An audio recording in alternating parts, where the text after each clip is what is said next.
Right. అయితే ఇప్పుడు 3 acres ఏం ల్యాండ్ చెయ్యాలో చేస్తా నేను. 3 ఏకర్స్ ల్యాండ్‌లో ఇన్ని ఇయర్స్ నుంచి ఆక్యుపై చేసి ఆక్యుపై కాదు ఏదమ్మా ఉంటున్నారు. నిన్నటికి మొన్న తల్లి. వాళ్ళు ఆల్ ఆఫ్ ది సడన్ అంత ల్యాండ్ ఇవ్వకపోయినా at least half of the land అన్నా ఇస్తాము అని కానీ, లేకపోతే కొంత భాగం ఆలయానికి ఏదైతే అవసరం ఉంటుందో అంతవరకు కానీ ఇస్తామని ఆలయానికి కానీ అవసరం అలాంటిది ఏదన్నా ఏంటమ్మా? మీరు ఆలయం అవసరం ఏంటమ్మా? నాకు అర్థం కాక. ఎవడబ్బ సొమ్మమ్మా? 3 ఎకరాల 14 గుంటలు తిని అందులో సగం ఏం చేయాలి? ఎవడివ్వాలి పోనీ?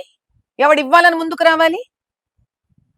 అంటే ఇప్పుడు మీ మాటల ద్వారానే మీరు చెప్పారు. ఎలాగో ఇది ముందరికి వెళ్ళదు అన్న ఉద్దేశంలో చెప్పారు మీరు. అలాంటప్పుడు ప్రభుత్వంగా అట్‌లీస్ట్ ముందరికి హాఫ్ ల్యాండ్ వెళ్ళదు. అన్నా మీరు డిమాండ్ చేసారా అని నేను నీకు అడుగుతున్నా. అర్థం ఎందుకు రాజీ పడాలి నేను? వీళ్ళు వీళ్ళు తేల్చరు, మాదివలత తేలుస్తుంది. ఓకే. సామరస్యంగా ప్రజలు ఎన్నుకున్న ప్రభుత్వము ఇది.